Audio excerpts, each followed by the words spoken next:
অর্জুন জিজ্ঞাসা করলেন, হে ভগবান, গুণাতীতের লক্ষণ কি, তার আচরণ কিরূপ এবং কি উপায়ে তিনি গুণাতীত হন?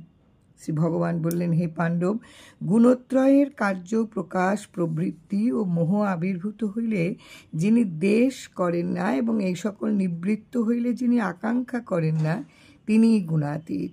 নমস্কার। গুণত্রয় বিভাগ যোগ, শ্রীমদ্ ভগবদ্ গীতা থেকে আজকের নিবেদন।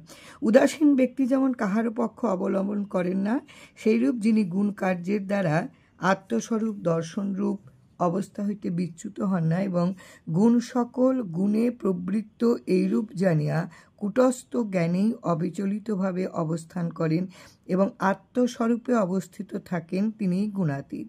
যিনি সুখে ও দুঃখে রাগ দেশ শূন্য ও আত্মস্বরূপে অবস্থিত মৃৎপিণ্ড প্রস্তর ও সুবর্ণে যাহার সমদৃষ্টি, যিনি প্রিয় ও অপ্রিয়ে তুলাজ্ঞান নিন্দা ও প্রশংসায় যাহার সমবুদ্ধি, সেই ধীর ব্যক্তি গুণাতীত।